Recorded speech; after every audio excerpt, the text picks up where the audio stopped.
نحمده ونصلي ونسلم على رسوله الكريم اما بعد فاعوذ بالله من الشیطان الرجیم بسم اللہ الرحمن الرحیم من ذا الذی یقرض اللہ قرضا حسنا فیضاعفہ لہ وله اجر کریم صدق اللہ العظیم وصدق رسولہ النبی الکریم الامین ونحن علی ذلک لمن الشاہدین والشاکرین والحمد للہ رب العالمین ان اللہ وملائکتہ یصلون علی النبی یا ایہا الذین آمنوا صلوا علیہ وسلموا تسلیما الصلاۃ والسلام علیک یا سیدی یا رسول اللہ وعلی آلک واصحابک یا سیدی یا حبیب اللہ اللہم صلی علی سیدنا و مولانا محمد معدن الجود والکرم وآلہ وصحبہ وبارک وسلم۔ تمام تعریفیں حمد اور ثنا اللہ تعالیٰ جل شانہ کے لیے، اور درود و سلام نبی اکرم نور مجسم شفیع معظم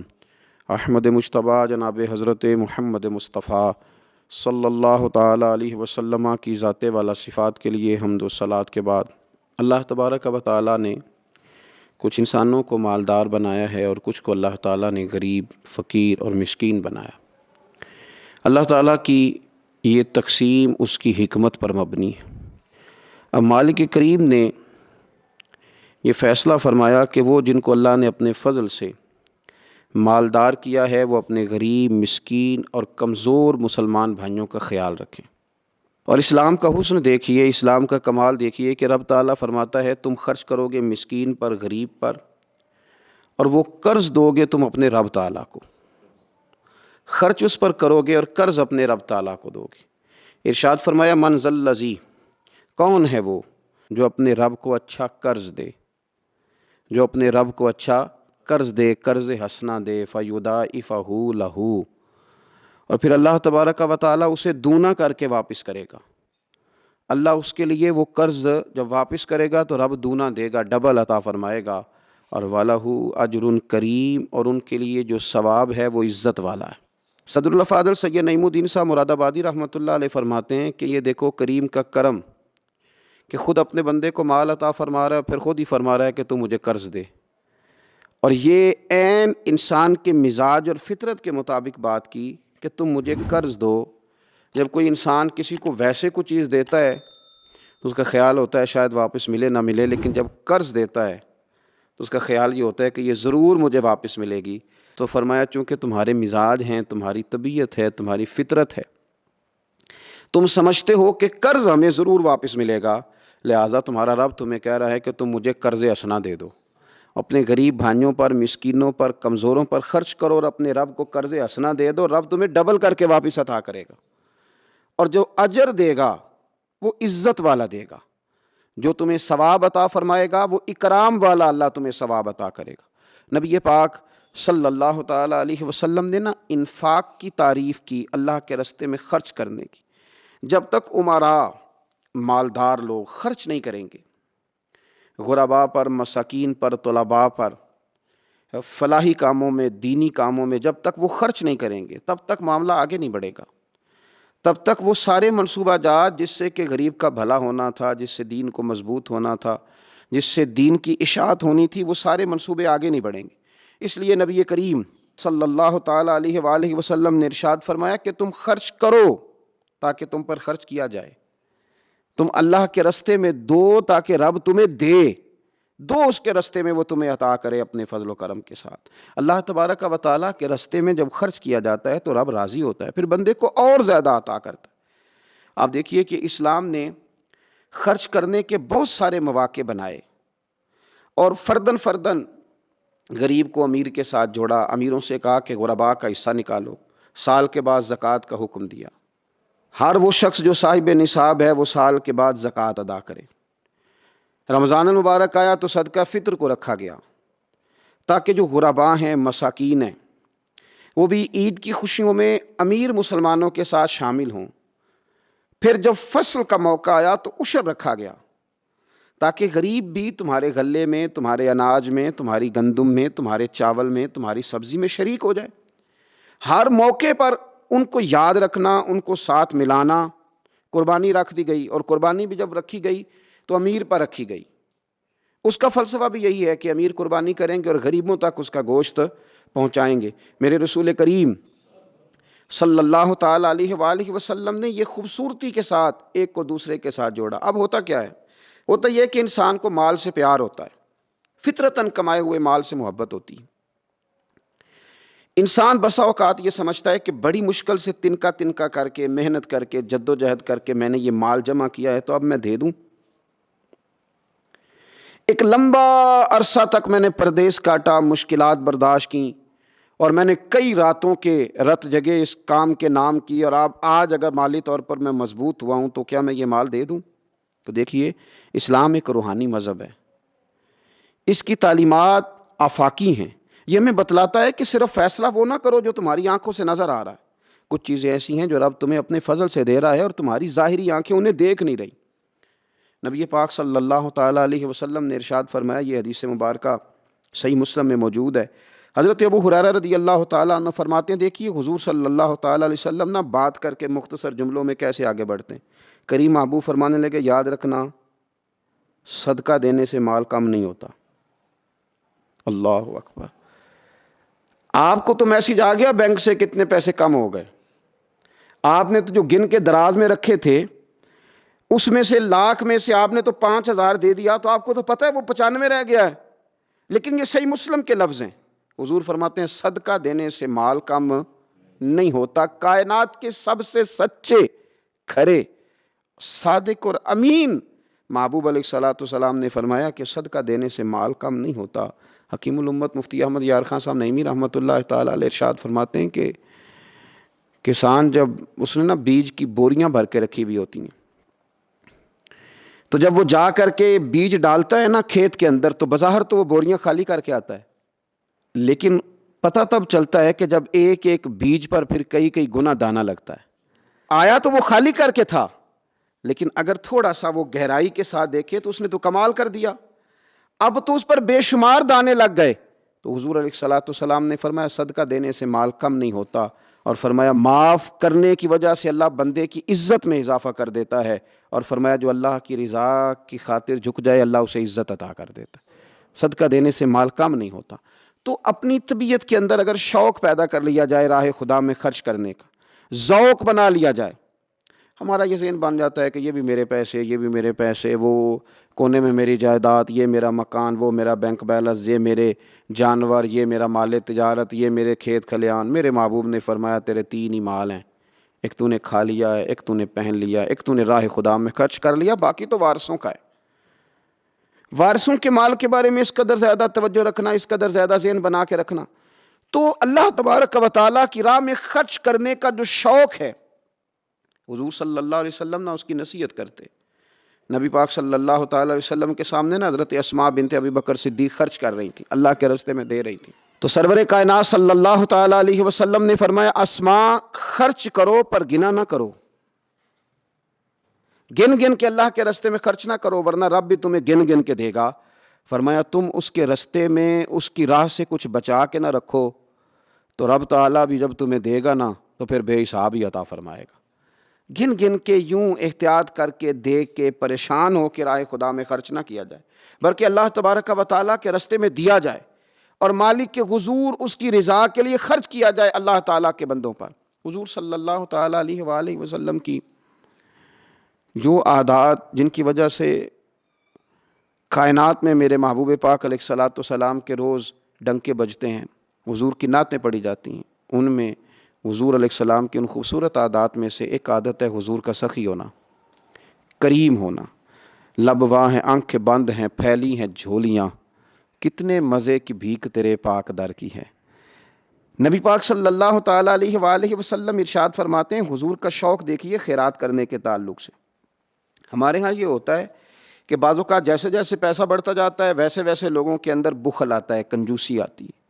بعض لوگ اللہ ماشاءاللہ وہ خیرات کرنے کی طرف اس طرح توجہ نہیں کرتے جس طرح کہ ان کا منصب انہیں حکم دیتا ہے یا ان کا منصب انہیں اس طرف قائل کرتا ہے۔ رسول کائنات صلی اللہ تعالیٰ علیہ وآلہ وسلم ارشاد فرماتے ہیں، بخاری مسلم میں موجود ہے، فرمایا اگر میرے پاس احد پہاڑ کے برابر سونا ہو، کلومیٹروں پہ پھیلا ہوا احد پہاڑ، اس کی چوڑائی ہے، اس کی لمبائی ہے، اس کی اونچائی ہے، یعنی پہاڑ کی بات ہو رہی، جن لوگوں نے زیارت کی ہے وہ جانتے ہیں کہ اتنا بڑا پہاڑ.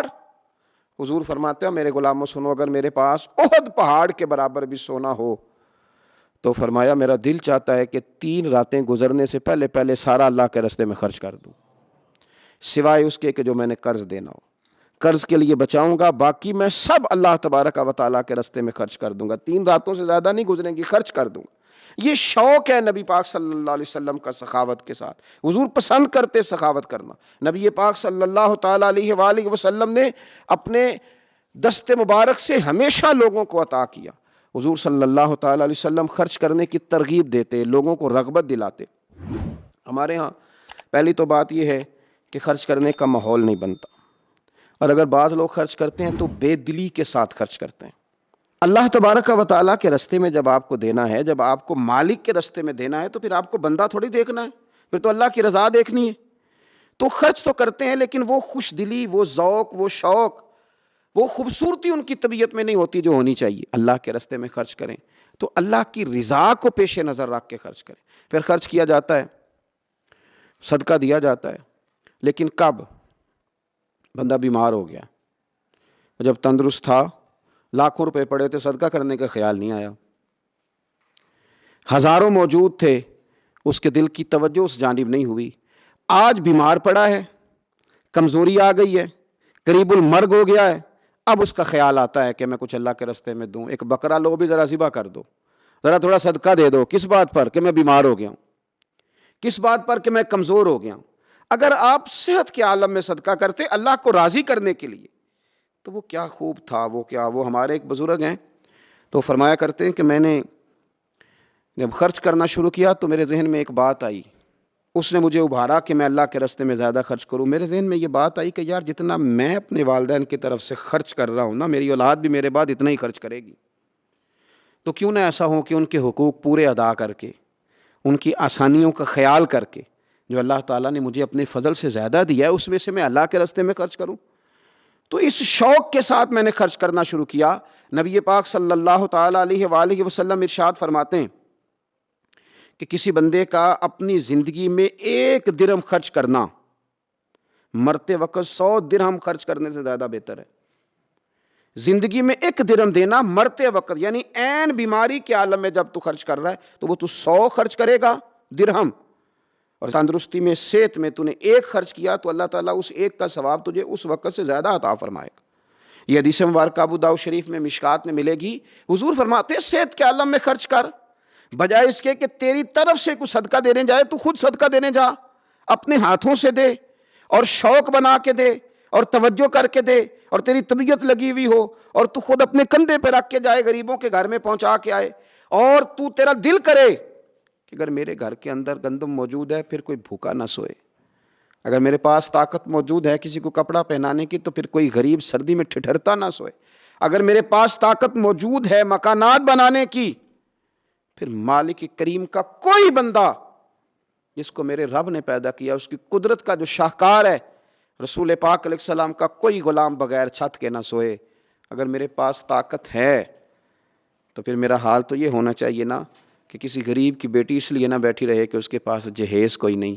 یوں نہ ہو کہ میرے گھر کے اندر تو آدھا کھانا کھایا جائے اور آدھا ضائع کیا جائے، لیکن بہت سارے لوگ ایسے ہیں جو رات کو ترسیں کہ کچھ مرضی کا من پسند مل جاتا تو پیٹ بھر کے کھا لیتے. سخاوت کا حکم دیا گیا. صحت کے عالم میں خرچ کریں، تندرستی کے عالم میں خرچ کریں، اللہ کی رضا کے لیے خرچ کریں. یہ ماحول نہ بنائیں کہ بیمار ہو گیا ہوں تو جا بیٹے صدقہ کر دے، اب میں کمزور پڑ گیا ہوں تو جا بیٹے تو کچھ اللہ کے راستے میں خرچ کر دے. ایک شوق ہو، ایک طبیعت ہو. نبی پاک صلی اللہ تعالیٰ علیہ وآلہ وسلم کی پیاری زوجہ، ذرا یہ انداز بھی دیکھیے گا. حضرت سیدہ عائشہ صدیقہ رضی اللہ تعالیٰ عنہ فرماتی ہیں کہ ہم چونکہ حضور کی ازواج کثیر تعداد میں تھی تو کبھی نہ نبی پاک صلی اللہ علیہ وسلم سے کچھ سوالات بھی کرتی تھیں، اور اس سوالات کے اندر محبت چھلکتی تھی، محبت میں ایک دوسرے سے آگے بڑھنا چاہتی تھی. حضرت عائشہ صدیقہ رضی اللہ تعالیٰ عنہ فرماتی ہیں کہ ہم نے عرض کی یا رسول اللہ صلی اللہ تعالیٰ علیہ وسلم، ہم میں سے سب سے پہلے آپ سے آ کے کون ملے گا؟ اس سے مراد ہے وصال کے بعد سب سے پہلے ازواج مطہرات میں آپ سے کون آ کے ملے گا؟ تو حضور صلی اللہ علیہ وسلم نے فرمایا لمبے ہاتھوں والی. مشکات میں حدیث موجود ہے، بخاری میں موجود ہے.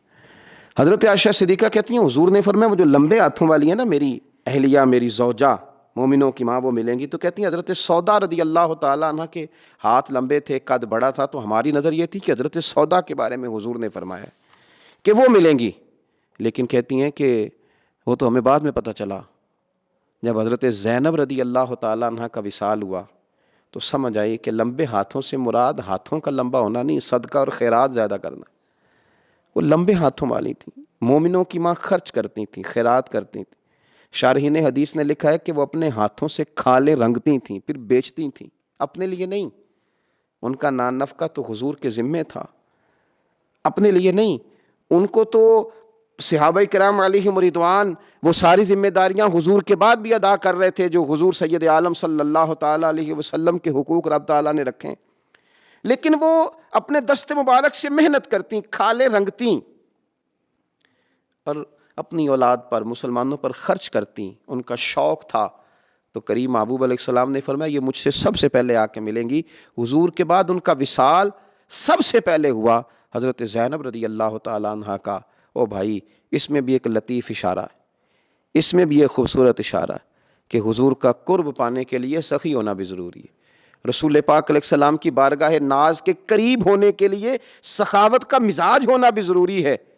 انسان کے دل کا، اس کی طبیعت کا، اس کے مزاج کا سخی ہونا ضروری ہے، اس لیے کہ اس نے رسول پاک صلی اللہ تعالیٰ علیہ وآلہ وسلم کے قریب جانا ہے۔ اعلیٰ حضرت بریلوی رحمۃ اللہ تعالیٰ نے لکھا ہے، فرماتے ہیں اللہ کے محبوب علیہ الصلوۃ والسلام اچانک مسجد میں تشریف لائے اور نماز کا وقت ہو گیا، اقامت کہہ دی گئی۔ سرور کائنات صلی اللہ تعالیٰ علیہ وسلم نے اقامت کہی جا چکی تھی، پر حضور باوجود اس کے گھر چلے گئے، تھوڑی دیر کے بعد واپس آئے۔ اب ظاہر ہے صحابہ کے دلوں میں سوال تھا کہ اقامت ہو چکی تھی، حضور کہاں تشریف لے گئے؟ تو حضور نے فرمایا میں مسجد آیا تو میرے دل میں خیال آیا کہ گھر میں تو چند دینار پڑے ہوئے ہیں، تو میں نماز پڑھانے سے پہلے گیا ہوں، انہیں اللہ کے راستے میں خیرات کیا، پھر تمہیں آ کے نماز پڑھائی۔ یار اپنا شوق بنائیں۔ آپ یقین کریں کہ بہت سارے لوگ ہیں جو بہت سارے لوگوں کا خیال رکھ سکتے ہیں، لیکن ہماری نظر اپنے سے اٹھتی نہیں، ہم اپنے آپ سے سوچنا شروع کرتے ہیں، اپنے اوپر ختم کر لیتے ہیں۔ اگر بہت زیادہ بڑھ کے سوچیں گے تو اپنی اولاد کا سوچیں گے۔ ذہن بنائیں سخاوت کا، اور رمضان شریف میں خاص کر کے توجہ کریں۔ آپ مساجد کا خیال کریں، مدارس کا خیال کریں، اور خوب خیال کریں، خوب خیال کریں، اور غرباء کا خیال کریں، مساکین کا خیال کریں، کمزور لوگوں کا خیال کریں۔ دیکھیں رب فرماتا ہے خرچ تم نے غریب پہ کرنا ہے، پر قرض تم نے اپنے رب کو دینا ہے۔ اللہ تعالیٰ سمجھنے کی توفیق عطا فرمائے۔ جب حضور جتنا عرصہ تک مکہ شریف میں تشریف فرماتے تو زیادہ وقت مسجد الحرام میں گزارتے تھے، اور جب قریب محبوب صلی اللہ تعالیٰ علیہ وسلم محبوب دو عالم علیہ السلام مدینہ طیبہ تشریف لے آئے تو حضور نے سب سے پہلے مسجد قباء کی تعمیر فرمائی۔ کوئی ایک حجرہ نہیں ابھی بنایا، ابھی یہ طے نہیں کیا کہ میں نے مدینے کے کس حصے میں اپنا مکان بنانا ہے، کہاں رکنا ہے۔ سب سے پہلے مسجد شریف کی تعمیر فرمائی اور بنفس نفیس فرمائی۔ وہ مسجد مکمل ہو گئی۔ سرکار کا قیام تھا جناب ابو ایوب انصاری کے گھر میں، تھوڑے سے فاصلے پر نظر پڑی تو ایک کھلا میدان موجود تھا، 2 یتیم بچوں کی زمین تھی۔ فرمایا یہ زمین مجھے دے دو، اس میں میں مسجد بناؤں گا۔ ان 2 یتیم بچوں نے عرض کی یا رسول اللہ صلی اللہ علیہ وسلم آپ رکھ لیں، مسجد بنا لیں۔ فرمایا یوں نہیں بھائی، پیسے دیں گے۔ اسلام یہ نہیں کرتا کہ بندے کی حیثیت سے زیادہ اس پر بوجھ ڈال دیا جائے۔ وہ یتیم بچے ہیں، ابھی ان کے پاس کوئی ایسے ذرائع نہیں ہیں مال کمانے کے، تو فرمایا تمہیں پیسے ملیں گے۔ اور حضرت ابوبکر صدیق رضی اللہ تعالیٰ عنہ اور حضرت عثمان غنی جیسے مالداروں کے ذمے لگایا گیا کہ انہیں رقم ادا کی جائے۔ وہ پیسے ان بچوں کو دیے، یہاں مسجد کی تعمیر شروع کی۔ اب چونکہ مسجد قباء بھی سرکار نے بنائی تھی تو ایسا نہیں فرمایا کہ اس کو چھوڑ دیا جائے، بلکہ صحیح حدیث کے لفظ ہیں کہ نبی کریم علیہ السلام ہر ہفتے یا گھوڑے پر بیٹھتے یا اونٹنی پر بیٹھتے یا پیدل سفر کرتے، اور ہر ہفتے فجر کی نماز پڑھ کے مسجد قباء تشریف لے جاتے۔ اس مسجد کی آباد کاری میں حضور دلچسپی لیتے، شوق تھا سرکار کو، اس کو آباد کرنے میں دلچسپی لیتے۔ اور پھر میرے محبوب کریم علیہ السلام نے اس مسجد کے آباد کرنے میں ایک اور فضیلت بیان کی۔ فرمایا جو بندہ گھر سے وضو کرے اور میری مسجد قباء میں آ کے 2 رکعت نفل پڑھے، اللہ کے رسول کا وعدہ ہے اللہ اسے پورے عمرے کا ثواب عطا فرمائے گا۔ آپ دیکھ لیں مدینہ شریف میں جس طرح مسجد نبوی شریف ہر وقت کھلی رہتی ہے، مسجد قباء بھی ہر وقت کھلی رہتی ہے، ہر وقت وہ مسجد موجود ہے، دن کو جائیں رات کو جائیں آپ کو وہاں نماز پڑھنے کے مواقع میسر ہیں۔ گویا حضور نے بنائی بھی ہے اور میرے نبی نے بسائی بھی ہے، اور وہ پوری طرح بسی ہوئی ہے، وہاں لوگوں کا آنا جانا ہے، وہاں ہر قسم کی خوشبری۔ یہاں حضور نے مسجد کی بنیاد رکھی، حجرہ کوئی نہیں ابھی بنایا، کسی زوجہ کے لیے رہنے کو کوئی جگہ نہیں بنائی۔ یہ اب شوق دیکھیں، مسجد کے ساتھ حضور کی دلچسپی دیکھیں کہ سرور کائنات صلی اللہ تعالی علیہ وسلم نے مسجد نبوی شریف کی بنیاد رکھی۔ مسجد کے لیے حضور نے خود بنفس نفیس تعمیر میں حصہ لیا، حضور پتھر اٹھا کے لاتے، مسجد کی تعمیر میں کام کرتے۔ حضرت سیدنا ابو ہریرہ رضی اللہ تعالیٰ عنہ فرماتے ہیں ہم ایک ایک اینٹ اٹھا کے لاتے تھے تو حضرت عمار بن یاسر رضی اللہ تعالیٰ عنہ 2 اینٹیں اٹھاتے تھے، تو جب وہ اینٹیں اٹھا کے لا رہے تھے تو ان کے کپڑوں کو کچھ مٹی لگ گئی، تو جس طرح انسان کسی بچے کو شاباش نہیں دیتا اور کبھی کسی بچے کو مٹی لگ جائے تو اس کے کپڑے نہیں جھاڑتا، سرور کائنات صلی اللہ تعالیٰ علیہ وآلہ وسلم نے جب دیکھا، یہ بخاری کے لفظ ہیں، سید عالم علیہ السلام نے جب دیکھا کہ حضرت عمار بن یاسر کے کپڑوں کو مٹی لگ گئی ہے تو حضور صلی اللہ علیہ وسلم قریب گئے، اور صحابہ فرماتے قربان جائیں حضور نے اپنے دست مبارک سے ان کے کپڑوں کی مٹی جھاڑنی شروع کر دی۔ گویا مسجد بنانے والے مزدور کے ساتھ نبی پاک علیہ السلام کی اتنی دلچسپی ہے، اگر اس کے کپڑوں کو مٹی لگ جائے تو حضور اپنے ید اللہ والے ہاتھوں سے وہ مٹی صاف فرماتے ہیں۔ ہمارے ہاں اول تو ہمارا مزاج نہیں مسجد کی طرف توجہ دینے کا، اگر کوئی 2-4 بندے مسجد کی کمیٹی میں کبھی زبردستی الجھ جائیں، ان کو الجھا ہی لیا جائے، تو سب سے پہلا فتویٰ یہ لگتا ہے کہ یہ بندہ خزانچی ہے، مسجد کو کھا گیا۔ سب سے پہلا فتویٰ اس کو یہ لگتا ہے، اور اکثر آپ ناراض نہ ہوں یہ باتیں وہ لوگ کرتے ہیں جو ایک دھیلا نہیں دیتے مسجد میں، ان کو بڑی فکر ہوتی ہے دوسروں کے پیسوں کی، ہاں جی، کہ اس نے پیسے دیے تھے تو یہ کھا گیا۔ مجھے بھی ایک دفعہ ایک جگہ میں گیا ہوا تھا تو ایک صاحب کہنے لگے جی اس مسجد میں بڑا فنڈ آیا پر فلانا بندہ کھا گیا ہے۔ تو اس سے بھی تھوڑا سا وہ یہ ہوتا ہے کہ جب آپ کسی کے خلاف بات کرتے ہیں تو سامنے والا آپ کو اپنی ہمدردی دے کے تو 1-2 بات اور کرتا ہے۔ میں نے اس سے کہا کہ آپ نے کتنے پیسے دیے مسجد میں؟ کہنے لگا جی کچھ میں نے بھی دیے۔ میں کہا چل پہلے تیرے تے دعا مانا وہ کولوں آ چلیے۔ کہنے جی نہیں وہ تو میں دے چھڑے۔ تو میں کہا پھر جنہیں دیتے سن انہوں نے بھی دے ہی چھڑے کہ توں حساب لینا ہے کہ اللہ لینا ہے؟ اتنا زیادہ ٹینشن لینے کی کیا ضرورت ہے آپ کو؟ اس بندے نے بھی مرنا ہے، قبر میں جانا ہے۔ میں کیا بھائی تیرے تے دعائیے نہ پیسے جڑے تیرے کھا گیا، تو تے وصول کرنا تو باقیوں کے دیکھے جائیں گے۔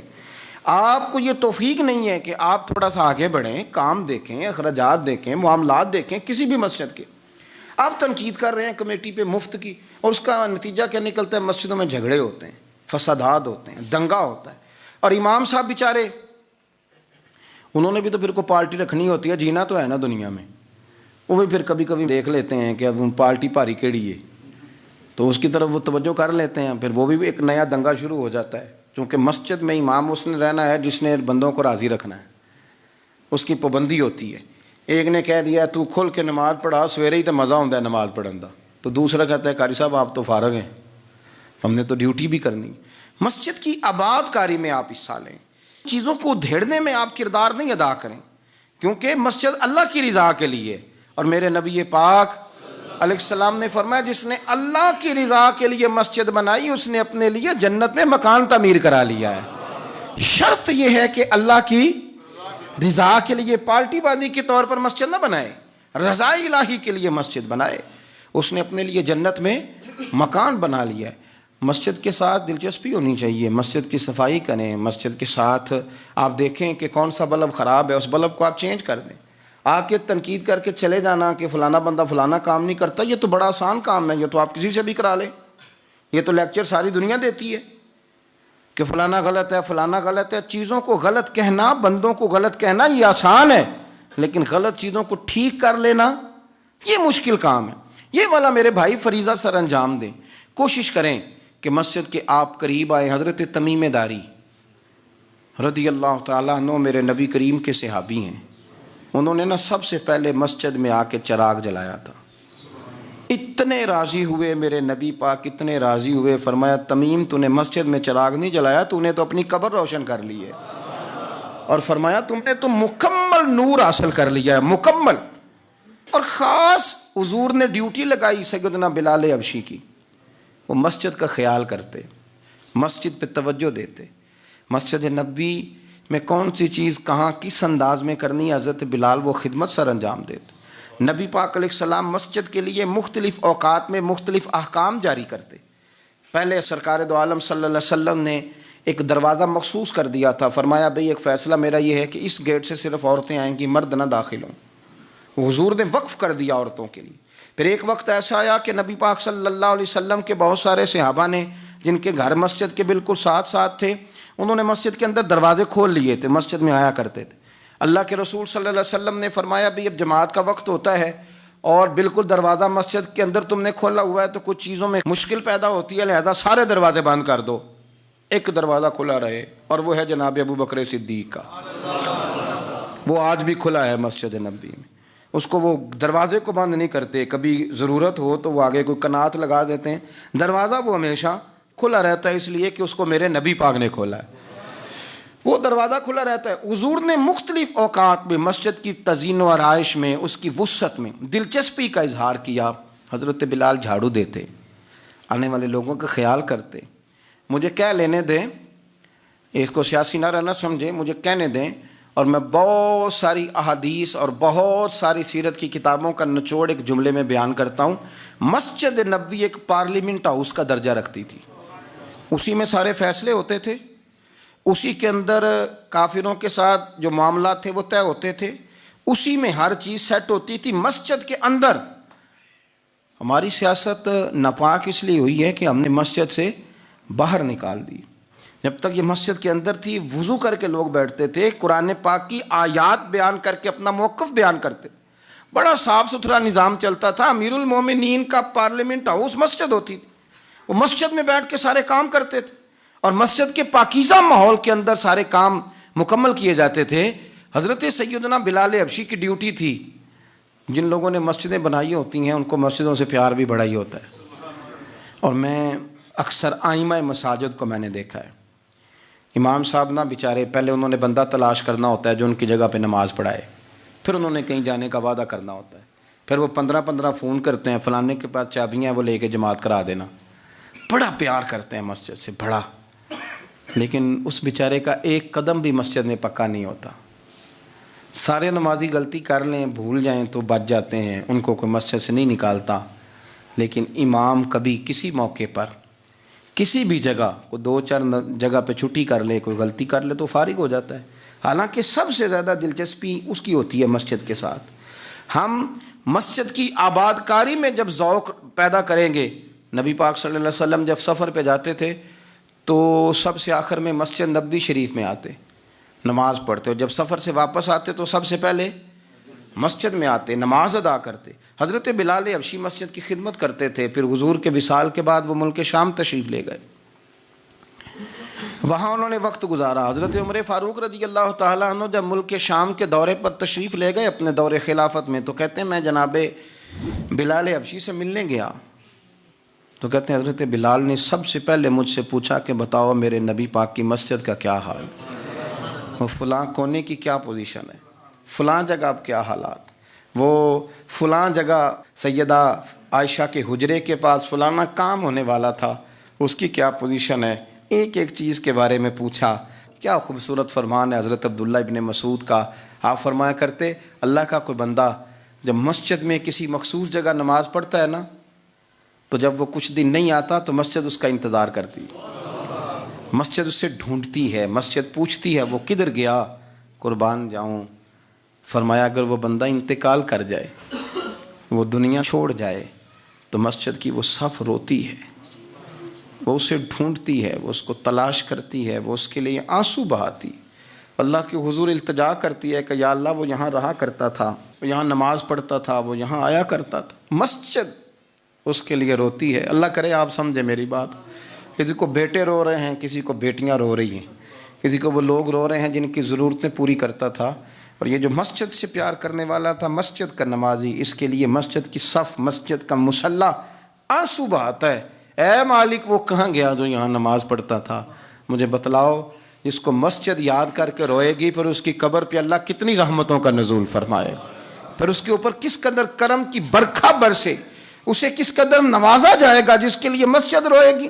مسجد کا یہ اعزاز ہوگا جس کے لیے۔ ایک صحابی نے عرض کیا تھا کہ یا رسول اللہ صلی اللہ علیہ وسلم، میں نابینا ہوں، مجھے نظر نہیں آتا، اجازت ہے گھر میں نماز پڑھ لوں؟ تو میرے کریم علیہ السلام نے فرمایا تیرے کانوں میں اذان کی آواز جاتی ہے؟ حضور جاتی ہے۔ فرمایا پھر گھر نہ پڑھ، پھر مسجد آ کے پڑھ، پھر تو مسجد میں آیا کر، تو نماز پڑھا کر، تیرے کانوں میں آواز جاتی، لہذا تو مسجد میں آیا کر، یہاں آ کے نماز پڑھا کر۔ بہت سارے لوگ ہیں عدم دلچسپی، ہاں گھر میں بھی نماز پڑھنی چاہیے۔ مشکات میں حدیث ہے، نبی پاک علیہ السلام نے فرمایا اپنے گھروں میں مسجدیں بناؤ، یعنی ایک جگہ مخصوص کرو ہاں جہاں صرف نماز پڑھی جائے۔ فرمایا اپنے گھر میں مسجد بناؤ اور کچھ حصہ نماز کا گھر میں بھی پڑھا کرو، کچھ نوافل، کچھ سنتیں، کچھ حصہ گھر میں بھی نماز کا پڑھا کرو۔ فرمایا اپنے گھر کو قبرستان نہ بناؤ۔ اس کا مطلب ہے جس گھر کے اندر نماز نہ پڑھی جائے بالکل، اس گھر میں سارے زندے لوگ بھی رہتے ہوں تو گھر قبرستان ہے۔ یہ حضور کا فرمان ہے کہ سارے لوگ زندے ہیں، ہنستے ہیں، بستے ہیں، کھیلتے ہیں، اٹھتے ہیں، پر 2 رکعتیں نماز نہیں پڑھی جاتی، وہ قبرستان ہے۔ حضور نے فرمایا قبرستان ہے۔ جتنی مرضی ٹائلیں لگی ہوئی ہوں، ہر کمرے میں اے سی ہو، بڑا شاندار باتھ روم ہو، ساری سہولتیں ہوں، اگر گھر والے گھر میں کچھ نماز نہیں پڑھتے، خواتین نہیں پڑھتی، مرد کچھ نفل نہیں پڑھتے، وہ قبرستان ہے۔ اور جس گھر میں کوئی اٹھ کے سویرے تہجد کا وضو کرتا ہے، وہ مردوں کا گھر نہیں، وہ تو زندوں کا گھر ہے۔ بچوں کو تکلیف تو ہوتی ہے جب سویرے بوڑھے اٹھ کے تہجد کا وضو کرتے ہیں، کیونکہ ان کے سونے کا ٹائم ہی وہ ہوتا ہے جب بابے اٹھ جاتے ہیں۔ بابا جی سویرے اٹھ کے وضو کر رہے ہوتے ہیں تو بچہ تنگ ہوتا ہے، دیکھو جی مطلب چونکہ اس نے تو سونا ہی اس وقت ہے جب دنیا کے جاگنے کا وقت ہے، لیکن اس کو پتہ نہیں کہ تیرے گھر میں کوئی تہجد کا وضو کرتا ہے تو رب راضی کتنا ہوتا ہے۔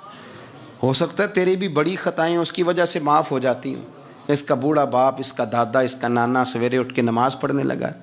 ہم کیوں نہیں اس بات کو سمجھتے کہ مسجد کے ساتھ ہماری دلچسپی، اللہ کے گھر کے ساتھ ہمارا تعلق۔ میرے نبی کریم صلی اللہ تعالی علیہ وسلم نے فرمایا میں نے جنت کے اندر دیکھا کہ کس عمل کا ثواب زیادہ ہے، تو فرمایا میں نے سب سے زیادہ اجر والے جو اعمال دیکھے ان میں ایک عمل یہ ہے کہ جو بندہ مسجد کی صفائی کر کے کچھ کوڑا مسجد سے باہر نکال دے گا، رب کریم اسے جنت میں بڑا درجہ عطا فرما دے گا۔ لیکن یہ تو کام کرے گا کوئی غریب آدمی، ناراض نہ ہونا، مسجد میں جھاڑو دے گا کوئی۔ میں نے اپنے لاہور والے سارے پیر بھائیوں کو بلایا تھا، کچھ دن ہوئے، میں نے ان کو نصیحت کی تھی کہ آپ اپنے علاقے کی مسجد کی صفائی کیا کریں، اور ساتھ میں نے انہیں کہا تھا کہ یہ میرا اپنے حکم سمجھنا ہے کہ مسجد کے انتظامی معاملات میں مداخلت نہیں کرنی، اپنی مسجد محلے کی میں جائیں اور جا کے جھاڑو دیں۔ بابا فرید صاحب رحمۃ اللہ علیہ فرمایا کرتے تھے جو چاہتا ہے اس کے دل کو سکون ملے تو وہ اللہ کے گھر میں جھاڑو دیا کرے، اور خود اپنے آپ سے کہا کرتے تھے اٹھ فریدہ ستیا جھاڑو دے مسیت، تو ستیں رب جاگدا تیری ڈاڈے نال پرید۔ مسجد کی صفائی کر، لیکن یہ بھی غریبوں کے حصے میں آیا۔ امیر بندہ تو 50,000 روپیہ دیتا ہے مسجد میں، کہتا ہے واکر خرید لو، پھر اس کے بعد قاری صاحب سے آ کے کہتا ہے کہ تو واکر لے کے دیتا سی، صفائی کیوں نہیں کراندے؟ تو اگر کوئی غریب آدمی ذرا ڈرتے ڈرتے لقمہ دیتا ہے تگڑے بندے کو، ڈرتے ڈرتے وہ اسے کہہ ہی دے نا کبھی کہ قاری صاحب کو صفائی نہیں کرائی دی، تو پھر امیروں کے پاس ایک اور بھی جملہ ہے، وہ کہتے ہیں انہیں کہڑا آپ کرنی بالا کو نہیں کرانی، تو میں کہ تسی اپنے بالا کو کرا لو، لیاؤ بالا نو نال، وہ نہیں کرتے صفائی۔ اگر آپ کے بچے آپ کے کہنے پہ صفائی نہیں مسجد کی کرتے تو قاری صاحب کے کہنے میں کب صفائی کریں گے؟ قاری صاحب کے پاس بھی بچوں کی اماں آ جاتی ہے، وہ آ کے کہتے ہیں مولوی تو 8,000 کا ہے اور میرا بچہ 1.5 کروڑ کا ہے، میرے سے پیسے لے کے صفائی والا بندہ رکھ لے، میرا بچہ نے اسکول جانا ہوتا ہے، سبق سنانے آتا ہے کہ صفائیاں کرنے آتا ہے۔ کہاں ہیں وہ لوگ گئے جو توجہ کے ساتھ مسجد سے پیار کرتے تھے، جن کا ذوق ہوتا تھا، جن کو شوق تھا کہ وہ مسجد کے ساتھ اپنی دلچسپیوں کو برقرار رکھیں گے اور دور سے چل چل کے مسجد کے قریب آئیں گے؟ طبیعت ہی نہیں، دل ہی نہیں۔ وہ بندہ جس نے 50,000 روپیہ دیا وہ جھاڑو کو ہاتھ لگائے، توبہ توبہ توبہ توبہ۔ وہ کوئی کام کر لے، ہو ہی نہیں سکتا، سوال ہی نہیں پیدا ہوتا. وہ تو آ کے کہے گا جاتی دفعہ، کہا جائے گا کہ وہ ذرا فلانی جگہ کو بھی صاف کرا دے، وہاں بڑا برا حال تھا. تو بھئی یہ تو اللہ کا گھر ہے. تو جس طرح اللہ سب کا رب ہے، اسی طرح مسجد بھی سب کی سانجی ہے کہ نہیں؟ تو وہ تھوڑی سی نیکی آپ کر لیں، وہ جھاڑو پڑا ہے، کام کریں اپنے علاقے کی مسجد کی خوبصورتی میں، تزئین و آرائش میں، اور کوشش کریں تھوڑا چل کے وقت پہ مسجد میں جائیں، ذوق بنائیں. ایک قبیلہ تھا مسجد نبوی شریف سے تھوڑا دور رہتے تھے وہ لوگ. تو نبی کریم صلی اللہ تعالیٰ علیہ وسلم کی مسجد کے دائیں بائیں نا کچھ مکانات خالی ہوئے، تو مالکوں نے یہ کہا کہ ہم یہ مکانات بیچیں گے. ان کو دور سے آنا پڑتا تھا، تو انہوں نے ارادہ کیا کہ یہ قریب کے جو مکانات ہیں یہ ہم خرید لیتے ہیں. نبی کریم صلی اللہ تعالیٰ علیہ وسلم کو خبر ملی کہ بنو سلیم قبیلے کے وہ لوگ یہ مکان خرید رہے ہیں تاکہ ہمیں مسجد کا قرب نصیب ہو جائے. دور سے چل کے آنا پڑتا ہے، وہ قریب آ جائیں گے تو ذرا مسجد میں حاضری ہماری آسان ہو جائے گی. حضور نے انہیں بلا لیا، فرمایا تم مکان خریدو تمہاری مرضی، نہ خریدو تمہاری مرضی، پر ایک بات سن لو، تم جتنے قدم چل کے آتے ہو نا، رب کے فرشتے تمہارے قدم لکھ لیتے ہیں. تمہارے قدم لکھے جاتے ہیں، تمہارے قدم 2 دفعہ حضور نے فرمایا، حدیث میں موجود ہے، 2 دفعہ تمہارے قدم لکھے جاتے ہیں. وہ لوگ بڑے مشتاق تھے اللہ کے بارگاہ سے اجر کے آنکھیں کھول، حضور فرشتے ہمارے قدم لکھتے ہیں، رب کو دکھاتے ہیں کہ اتنے قدم چل. ہاں ہاں تمہارے قدم لکھے جاتے ہیں. کہا یا رسول اللہ ہم نے نہیں قریب آنا، ہم دور ہی ٹھیک ہیں، ہم چاہتے ہیں ہمارے زیادہ قدم لکھے جائیں، زیادہ قدم، ہم دور سے چل کے آیا کریں گے. شعر یاد آ گیا ہے کسی درویش کا، اس نے کہا تھا کہ گو سنا تھا آستانہ یار دور ہے، پر ہم نے بھی ٹھان لی تھی کہ جانا ضرور ہے. رسول کریم صلی اللہ تعالیٰ علیہ وسلم کے غلاموں نے مسجدیں بنائیں، مسجدوں کے ساتھ دلچسپی کا رویہ رکھا، مسجد کے ساتھ ان کی وابستگی بڑی مضبوط رہی. میں نا مسجد نبوی شریف میں بیٹھا تھا، تو بہت زیادہ شہرت بھی کئی دفعہ بہت سارے مسائل کو بھی جنم دیتی ہے. تو کچھ ایسی جگہیں ہوتی ہیں جہاں آپ کو خود ادب کے ساتھ جانا چاہیے. وہاں زیادہ جھمگٹے، لوگوں کا آنا جانا، ہاتھ چموانا ویسے ہی تھوڑا ادب کے خلاف لگتا ہے. تو کوشش ہوتی ہے کہ ذرا وہاں کوشش کی جائے کہ ذرا چپکے سے کوئی کام ہو جائے. لیکن پیار کرنے والے تو پھر مل ہی جاتے ہیں نا ہر جگہ. مسجد نبوی شریف کی صفائی کرنے والے لوگ میرے پاس آ کے بیٹھ کے کہنے لگے آپ سے فوٹو کھنچا لیں. تو مجھے ایک شعر یاد آ گیا کسی درویش کا، اس نے کہا تھا طیبہ کے سارے خادم پہچانتے ہیں مجھ کو، مجھ کو تو خبر نہیں تھی میں اس قدر بڑا ہوں. میں نے کہا جی کھنچوا لیں. ان میں ایک شخص بولا، کہنے لگا پیر صاحب آپ سے ایک بات کرنی ہے. میں نے کہا کریں. کہنے لگا میرا نا تنخواہ بڑی تھوڑی ہے، بلدیہ کا ملازم ہوں، تھوڑی سی تنخواہ ملتی ہے، تو میرا ارادہ تھا چھوڑ جاؤں. روز پروگرام کرتا تھا کہ پاکستان جا کے کوئی کام کر لوں گا. پھر میں نے آپ کی ایک تقریر سنی. میں نے کہا وہ کون سی؟ کہنے لگے آپ نے بتایا ہے کہ بخاری میں حدیث ہے ایک بی بی مسجد کی صفائی کرتی تھی، بیمار ہو گئی تو حضور تیمارداری کرنے جاتے تھے، اور جب اس کا رات کو انتقال ہوا صحابہ نے حضور کو تکلیف دینا بہتر نہ سمجھا، دفن کر دیا. تو نبی کریم نے سویرے فرمایا مجھے بتاؤ اس کی قبر کہاں ہے. حضور نبی پاک خود رسول کریم ساری امت گنبد خضرا پہ، اور نبی پاک اس قبر پہ چلے گئے جو مسجد میں جھاڑو دیتی تھی، اس کی قبر پہ کھڑے ہو گئے اور فرمایا صفیں بناؤ بھائی میں دوبارہ جنازہ پڑھوں گا. حضور نے جنازہ دوبارہ پڑھا. وارث نے جنازہ نہ پڑھا ہو تو دوبارہ پڑھانا جائز ہے، اور حضور تو وارث ہے نا ساری امت کے. دوبارہ جنازہ پڑھا. کہنے لگے وہ میں نے آپ کی زبان سے کہیں وہ روایت سن لی تھی. تو 3 بجے ہوئے تھے رات کے پاکستان میں، سارے سو رہے تھے، پر میں نے گھر فون کیا. میں نے کبھی تنخواہ جنی جی نیچی گزارا کرنا جی، میں تو بڑے کام لگا ہوں سرکار کی بارگاہ میں، یہاں مسجد کی صفائی کرتا ہوں. میری تو بڑی شان بنے گی اگر رسول کریم اس بی بی کی قبر پہ تشریف لا کے مہربانی کرتے ہیں، تو مجھے امید ہے میرے اوپر بھی رحم فرمائیں گے. تو تنخواہ تھوڑی صحیح پر نصیب تو بڑا اونچا ہے نا. تو میں کوشش کرتا ہوں کہ یہ تعریفیں چھپا کے رکھی جائیں، پر میں نے اسے کہا میں کہ تھوڑا اونچی بول اور ذرا گنبد شریف کی طرف منہ کر کے بات کر، تاکہ گواہی ہو جائے نا، گواہی ہو جائے. عرش پہ تازہ چھیڑ چھاڑ، فرش پہ طرفہ دھوم دھام، کان جدھر بھی لگائیے تیری ہی داستان، کان جدھر بھی لگائیے تیری ہی او یارو بڑا خوش بخت نہیں وہ آدمی جس کو اللہ تبارک و تعالیٰ کے گھر کی حاضری کا یہ موقع نصیب ہو. وہ تھوڑا ذوق بنائے، وہ مسجد میں جائے، مسجد کے ساتھ پیار کرے، مسجد کے ساتھ اس کی دلچسپی ہو، مسجد میں وہ چراغ جلائے، مسجد میں وہ جھاڑو دے، وہ مسجد کی صفائی کا خیال کرے، وہ دیکھے کون سی چیز ہے مسجد کی جو صحیح ہونے والی ہے اس کا خیال، اور بڑا ہی خوش بخت ہے۔ آپ یقین کریں مجھے سب سے زیادہ اس بندے سے پیار ہے جس کو فکر رہتی ہے کہ ٹائم ہو گیا میں نے مسجد کھول لی۔ کچھ ائمہ مساجد، کچھ مؤذنین، کچھ جن کے پاس چابیاں ہوتی ہیں، میں نے دیکھا ہے بڑے وقت پہ جائیں گے، مسجد کھولیں گے، صفے بچھائیں گے، یہ بڑے خوش بخت لوگ ہیں، یہ میرے نبی پاک کے پیارے ہیں، یہ رسول اللہ صلی اللہ علیہ وسلم اپنے اپنے علاقے کی، محلے کی مسجد سے پیار کریں، وہاں آپ ڈیوٹی کریں۔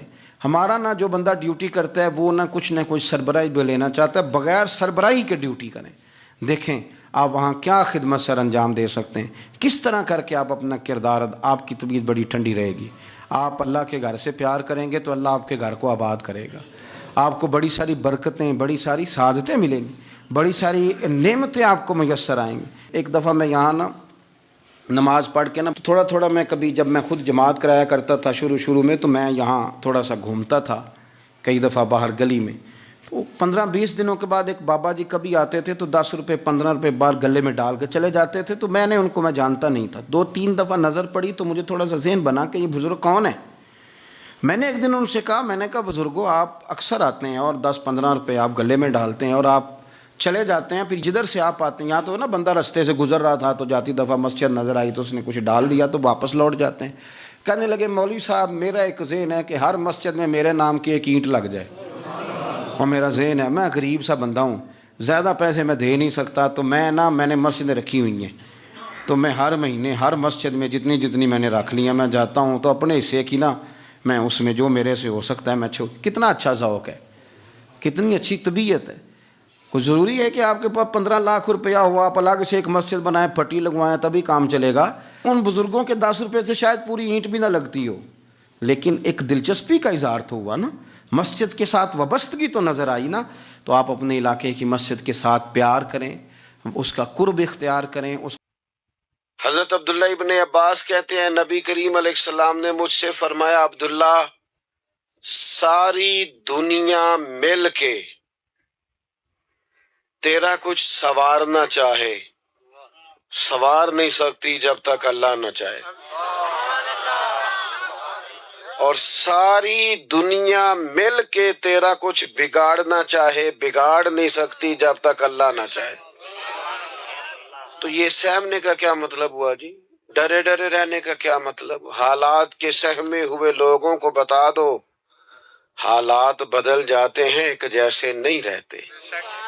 ڈرے نہیں، سہمے نہیں۔ ہمارے اولیاء لوگوں کے عقیدے مضبوط کرتے، صوفیاء نظریات مضبوط کرتے، یعنی کوئی ماننے والا بھی نہیں مسلمانوں کا داتا صاحب آ کے بیٹھ گئے، نظریہ پکا تھا میرا اللہ میرے ساتھ ہے۔ خواجہ اجمیر جا کے وہاں بیٹھ گئے، ایک جناب انہوں نے خیمہ لگایا اور وہ تو مضبوط نظریے والے لوگ تھے، کچی کچی باتیں کرنا لوگوں کو۔ وہ ایک بات لکھی ہے بزرگوں نے، ایک بادشاہ کو وہم ہو گیا تھا کہ اگر صبح صبح کو برا بندہ میرے متھے لگ جائے تو میرا کام نہیں ہوتا۔ بدشگونی لیتے ہیں نا لوگ۔ تو شکار کھیلنے جاتا تھا تو کہتا تھا سارے رستے خالی کرا دو، فلانا بندہ کو اگر کوئی بندہ متھے لگ گیا تو پتہ نہیں شکار ہوگا کہ نہیں۔ وہ شکار کھیلنے نکلا، ساری سڑکیں خالی کرا دی۔ ایک بندہ تھا بیچارہ جنگل سے لکڑیاں کاٹ کے لا رہا تھا، اپنے بچوں کے لیے چولہا جلانا تھا گھر میں، اسے پتہ نہیں تھا بادشاہ آ رہا ہے۔ وہ چڑھ گیا سڑک پہ، قابو آ گیا فوج کے۔ بادشاہ کو غصہ آیا، تمہیں کہا تھا اگر کوئی ایسا بندہ آ جائے تو میرے کام خراب ہو جاتے ہیں، تم نے روکا کیوں نہیں؟ اس کو پکڑ کرنا بادشاہ نے ایک درخت سے باندھ دیا، کہا اگر تو شکار ہو گیا، اچھا شکار کھیلنے جا رہا ہوں تو اسے آزاد کر دوں گا، اور اگر اچھا نہ ہوا تو چونکہ اس کی وجہ سے نہیں ہونا لہذا سزا دوں گا۔ اب دھوپ میں بندے کو باندھ کے رکھیں اور سارا دن گزر جائے۔ شام کو عصر کے بعد بادشاہ واپس آیا، کہنے لگا کھول دو اسے، میرا شکار بڑا اچھا ہوا ہے، ورنہ میرے کو متھے لگ جائے تو میرے کام سارے خراب ہو جاتے ہیں، دن صحیح نہیں گزرتا۔ تو اب وہ صبح سے بیچارہ بندہ ہوا تھا، تانگ آمد بجانگ آمد، بندہ تانگ آئے پھر وہ سخت باتیں کرتا ہے، تو وہ بندہ کہنے لگا مرنا تو ہے ہی پر کچھ اچھی بات کر کے مرے۔ کہنے لگا بادشاہ تیرا شکار ٹھیک ہوا ہے؟ کہا ٹھیک ہوا ہے۔ کہا سویرے میں تیرے متھے لگا تھا، تیرا دن تو ٹھیک گزرا ہے، پر تو میرے متھے لگا تھا، میرا نہیں ٹھیک گزرا۔ اب سوچ کے بتا منحوس میں ہوں کہ تو ہے؟ نحوست لیتے ہیں لوگ، جان بوجھ کر کمزور کرتے ہیں، میرے بھائی پکے ہو جائیں۔ اچھا ایک اور بات، ایک دن ایک صاحب مجھے آگے کہنے لگے جی کسی نے بندش کر دی ہے، کاروبار باندھ دیا ہے۔ سچی گل دسیا جی، انج ہو سکتا ہے کہ اللہ کسی دے کر رزق لے تے راہ جو بندہ کو بن چھڑے؟ ہوتا ہے ایسے؟ کن چکروں میں پڑے ہوئے بابا جی سرکار اور فلانے ہو، چھوڑیں آپ مصلح بچھائیں، اللہ کی حضور حاضر ہوں۔ بابا سچا وہ ہوتا ہے جو رب رسول کا رستہ دکھائے۔ اللہ والوں کی بیعت کا معنی یہ، میں غلام ہوں ایک درویش کا، ہم فقیروں کے غلام ہیں، ہم تو غلامی پہ ناز کرتے ہیں، منم غلام علی حیدریم قادری۔ لیکن میرے عزیز آپ وہ سیکھیں جو ہمارے بزرگوں نے ہمیں سکھایا۔ الذین آمنوا، پکا نظریہ، پکا، ہاں محنت کرنی ہے، گھر سے نکلنا ہے، بیٹھے نہیں رہنا، جدوجہد کرنی ہے۔ ہمارے بہت سارے لوگ کام نہیں کرتے، نوجوان کام نہیں کرتے۔ نوجوانوں ایک پیشہ برا یار وہ نہ اختیار کرنا، ایک پیشہ برا وہ ہے کسی کے آگے ہاتھ پھیلانا، مانگنا۔ باقی جو صفائی کر کے جھاڑو دے کے رزق کمائے بڑا اچھا آدمی ہے، جو سویرے اٹھ کے منڈی جائے ریڑھی لگائے وہ بڑا باعزت آدمی۔ ایک پیشہ برا ہے وہ ہاتھ پھیلانا، ہاتھ نہیں پھیلانا کسی کے آگے، کسی دنیا دار سیٹھ نواب کے آگے نہیں جانا، کسی تگڑے رشتہ دار سے امید نہیں لگانی، امیدیں اللہ سے لگائیں۔ کمزور نہ بنے، طاقتور بنے۔ ہم ادھر ادھر امیدیں لگاتے ہیں، کمزوریاں دکھاتے ہیں، اپنے آپ کو بھی کمزور کرتے ہیں، اپنے بچوں کو بھی کمزور کرتے ہیں۔ طاقتور رہیں۔ اللہ کے پیارے حبیب علیہ السلام نے فرمایا صبح اس طرح گھر سے نکل جایا کرو جس طرح پرندے نکلتے ہیں۔ فرمایا اللہ پہ بھروسہ کر کے گھر سے نکلو، جو رب پرندوں کو پیٹ بھر کے روزی دیتا ہے تمہیں بھی عطا فرمائے گا۔ نکلو، گھر سے نکلو، نکلنے کا ارادہ کرو، پروگرام نکلنے کا بناؤ۔ نکلنے کا پروگرام ہی نہیں لوگ بناتے، ارادہ ہی نہیں کرتے، محنت نہیں کرتے۔ کھیتی باڑی کریں، کام کاج کریں، جانور پالیں، جو دیہاتی ماحول میں ممکن ہو سکتا ہے کریں، لیکن اپنی مٹی پہ چلنے کا سلیقہ سیکھو۔ سنگ مرمر پہ چلو گے تو پھسل جاؤ گے۔ میرے عزیز کام کریں اللہ۔ اور دوسری بات وَقَانُوا يَتَّقُونَ، میں لمبی تقریر نہیں کیا کرتا، میں تھوڑی سی تقریر کرتا ہوں، لیکن کوشش کرتا ہوں وہ کروں جو یاد رہ جائے، وہ کروں جس کی ضرورت ہو۔ میری کچھ طبیعت بھی ٹھیک نہیں، بعض دوست بہت اصرار کر کے بعض اوقات وعدہ لے لیتے ہیں تو پھر اس وعدے کی پابندی کرنی پڑ جاتی ہے۔ میں نے چند ایک باتیں کرنی ہیں، آپ میری بات پر توجہ رکھیں گے۔ اور ایک بات ضرور ذہن میں رکھیں، پیروں کے ہاتھ چومنا ضروری نہیں ہوتا، ان کی بات ماننا ضروری ہوتا ہے۔ یہ گاڑیوں کے پیچھے بھاگنا، ایک دوسرے کو دھکے شکے دینا، اسلام تو کہتا ہے کسی کو دھکا لگے تو حجر اسود نہ چومو۔ آپ دھکے دے کے پیر صاحب کے ہاتھ چوم رہے ہیں۔ تو اس لیے ان چکروں سے باہر آئیں، بات مانیں، آپ میری کوئی بات مانیں گے میرے گناہ معاف ہوں گے، میرے لیے کوئی بخشش کا ذریعہ بنے گا۔ کچھ بھی نہیں ہے ہم لوگ، کوئی شے نہیں، اللہ جانتا ہے کیا ہے مسئلہ۔ ایک دین بتانے والے چھوٹے سے آدمی، بات نہیں مانتی قوم۔ میں اکثر دوستوں سے کہتا ہوں پہلے لوگ دعا لیتے تھے، آج کل فوٹو لیتے ہیں۔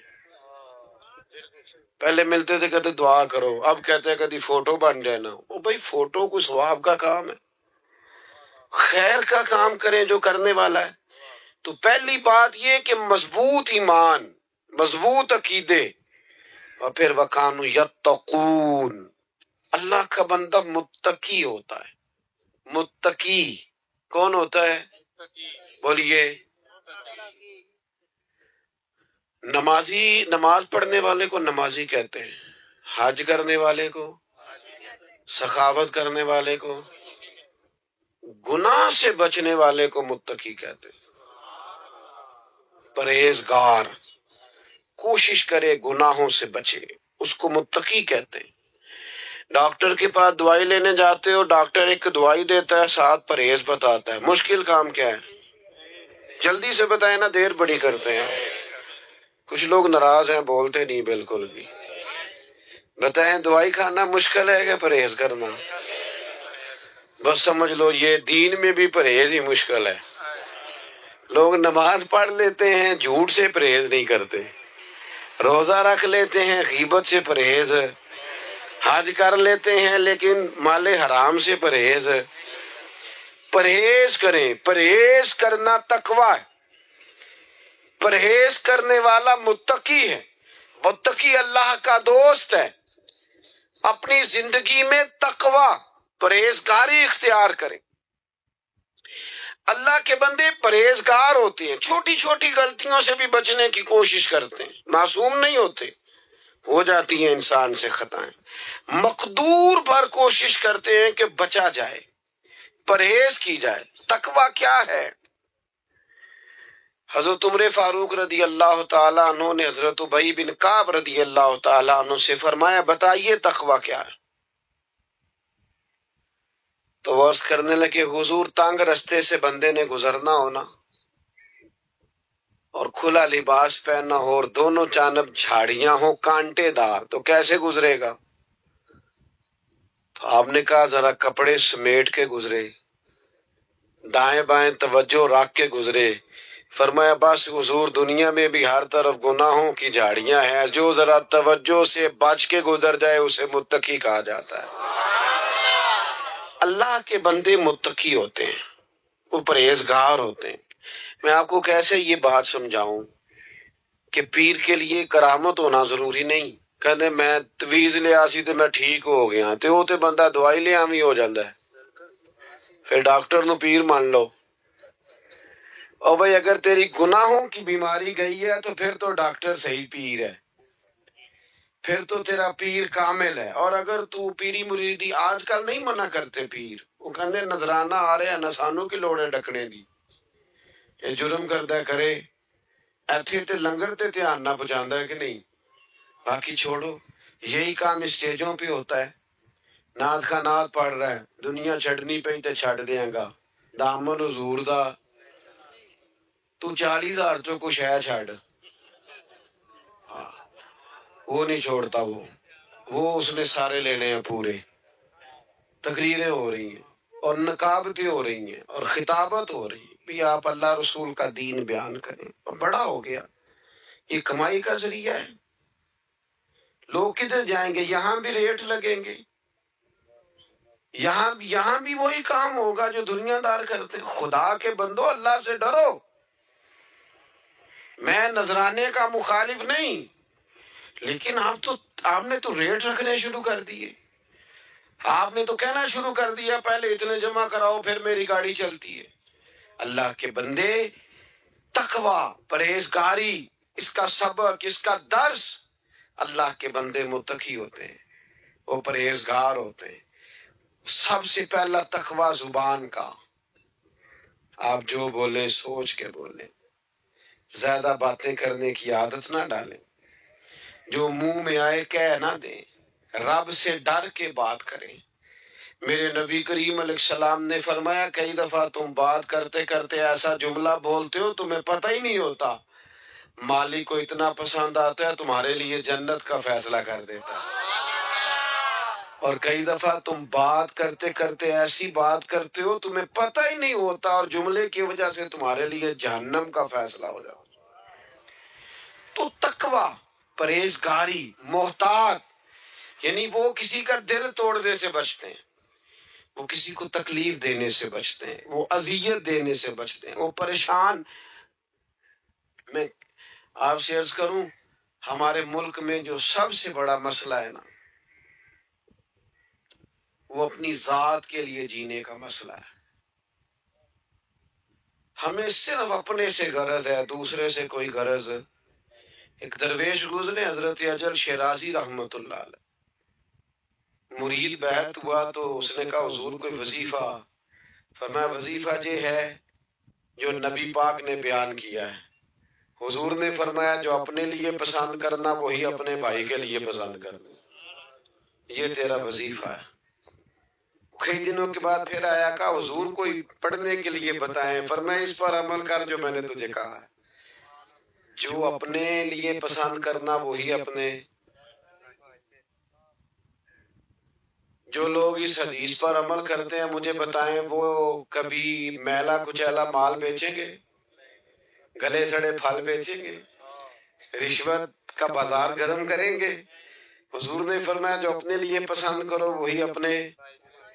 بھائی ہم سادی سادی باتوں پر ہم اسی جی معرفت دی گل پوچھنی فقیر نو۔ معرفت وہی ہے جو اللہ کے قرآن میں ہے اور نبی پاک کے فرمان میں ہے۔ اللہ سے کون سی معرفت آپ نے فقیر سے پوچھنی؟ یہی ہے معرفت، اس پر عمل کریں آپ۔ حضور کی ارشادات سب سے بڑی معرفت ہیں، اس پر عمل کریں، اپنی زندگی کو مزین کریں، اپنی ذمہ داریاں کو ادا کریں۔ آپ کا والد گھر میں بیٹھا ہے، ابا جی بیمار ہے، اماں بیمار ہے، تو پیر صاحب کے پاس ہے۔ ابا جی اماں جی بیمار ہے، تو تبلیغ کرنے گیا ہوا ہے۔ یہ جو تیرا اصل حج ہے وہ تو تیرے گھر ہے، بھلے شاہ آسمانی اٹھدیاں پھڑنا ہے، جیڑا گھر بیٹھا انہوں پھڑیا ہی نہیں۔ ماں باپ بیمار ہے، ان کو ضرورت ہے تو دوستوں کے ساتھ سیر کرنے گیا ہوا ہے۔ میں آپ کو ایک دوائی بتاؤں ابا جی کی صحت کے لیے، بتاؤں کہ رہنے دوں؟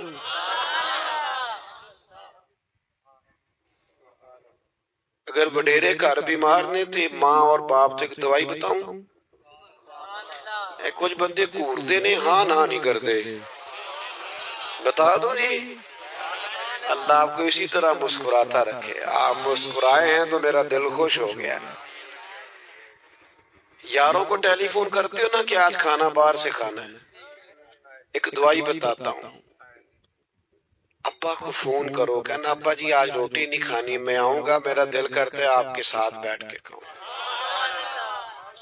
اماں کو فون کرو گھر میں، کہا اماں جی دل بڑا کرتا ہے، آج روٹی آپ کے ساتھ کھانی ہے، ذرا میرا انتظار کرنا۔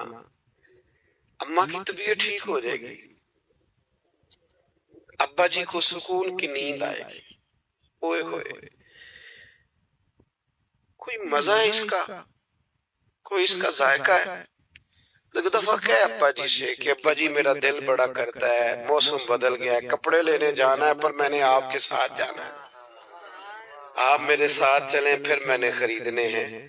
اور یار ان سے پیار تو کر، یہ تیری توجہ کے طالب ہیں، ان کو تو پیسے نہ دے، ٹائم دے، تو متقی بنے گا، تو پرہیزگار بنے گا۔ تیری بیوی بیچاری نے تجھ سے باتیں کرنی ہیں، تو یاروں سے گھنٹوں گپے لگاتا ہے، وہ کہتی ہے دو میری بھی سن لے، وہ تیرا ہی لباس ہے، جو وہ تجھ سے کہہ سکتی ہے کسی اور سے کہہ سکتی، تیرے پاس ٹائم ہی نہیں۔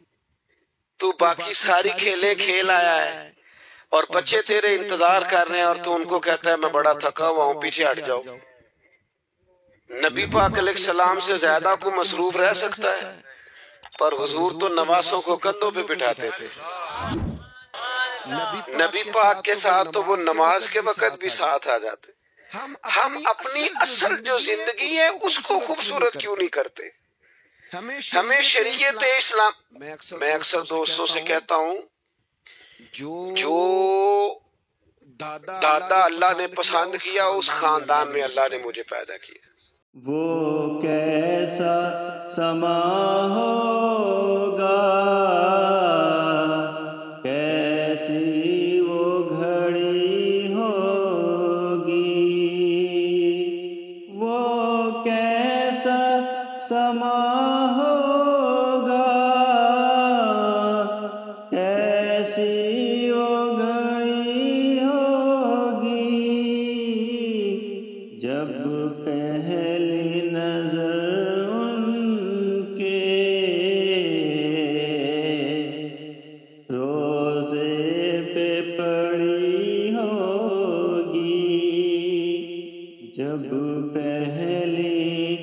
نظر ان کے روزے پہ پڑی ہوگی، یہ کوچہ جانا ہے آہستہ قدم رکھنا، یہ کوچہ جانا ہے آہستہ قدم رکھنا، ہر جا پہ ملائک کی بارات کھڑی ہوگی، ہر جا پہ ملائک کی بارات کھڑی ہوگی، کیا سامنے جا کے ہم حال اپنا سنائیں گے، کیا سامنے جا کے ہم حال اپنا سنائیں گے، سرکار کا در ہوگا اشکوں کی جھڑی ہوگی، سرکار کا در ہوگا اشکوں کی جھڑی ہوگی، وہ شیشہ غم دل سے ملا نہ کبھی ہوگا، تصویر مدینے کی جس دل میں جڑی ہوگی، ہو جائے جو وابستہ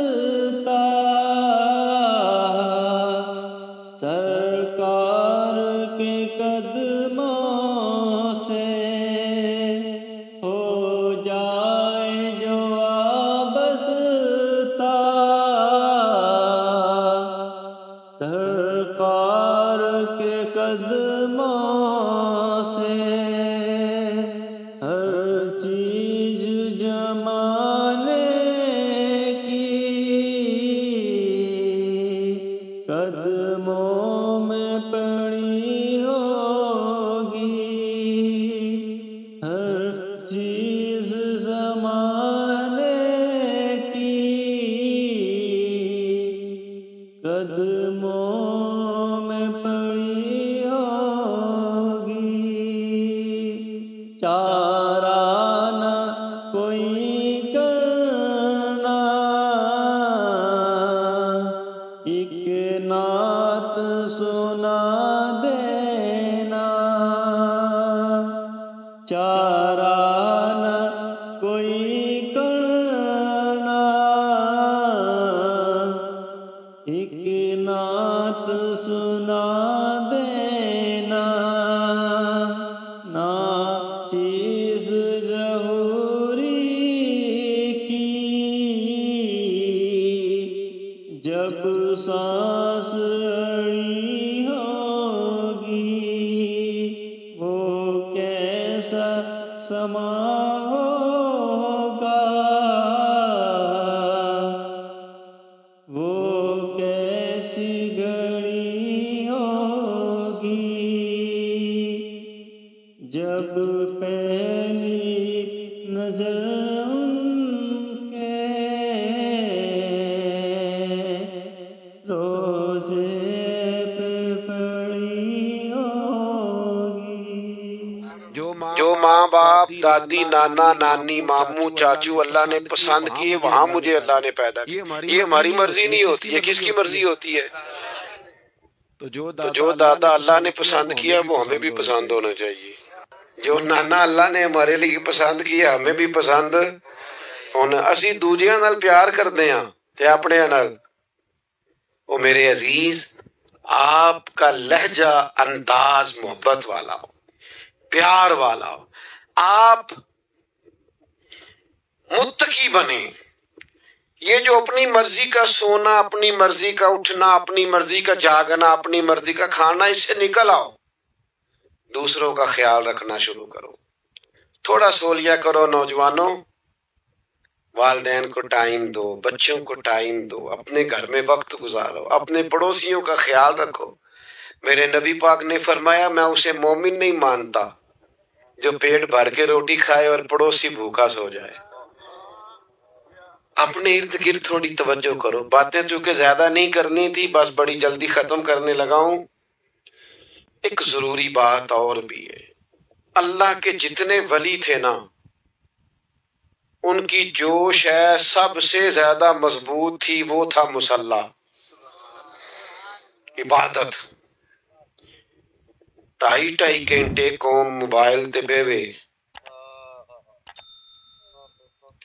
اور نماز فرض بھی نہ پڑھے تکیا جے میرے وال